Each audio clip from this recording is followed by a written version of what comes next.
We're going to start with a Kahoot after we have our college and major search demo.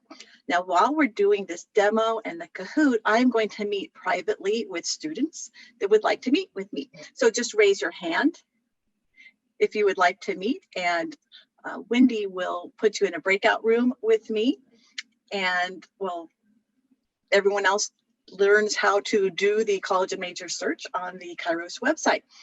So go ahead. And it's pretty self-explanatory.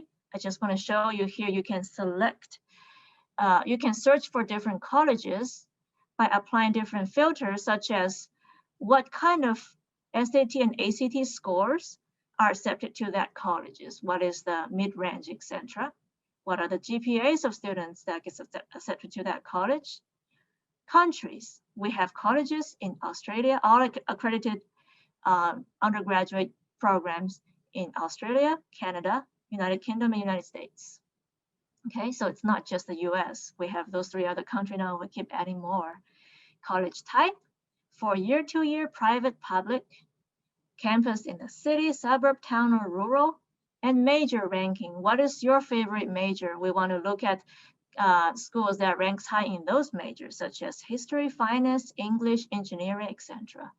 Cost is another thing you can search for. In-state tuition, how much? Out-of-state tuition, how much?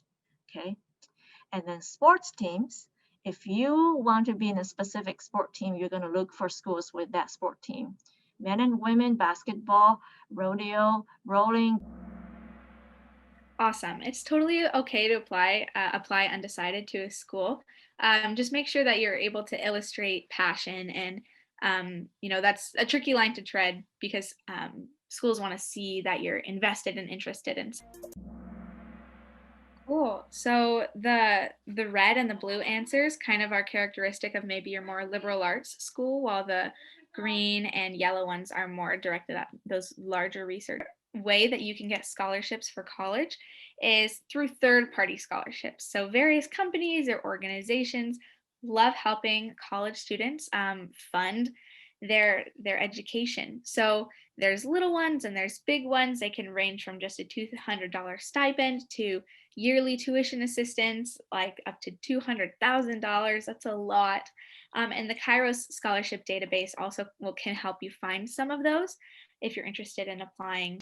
One statistic I would throw out when you're looking at third-party scholarships or scholarships in general is that 97% of scholarships come directly from the colleges and universities. So only about 2 or 3% come from these private or third-party scholarships.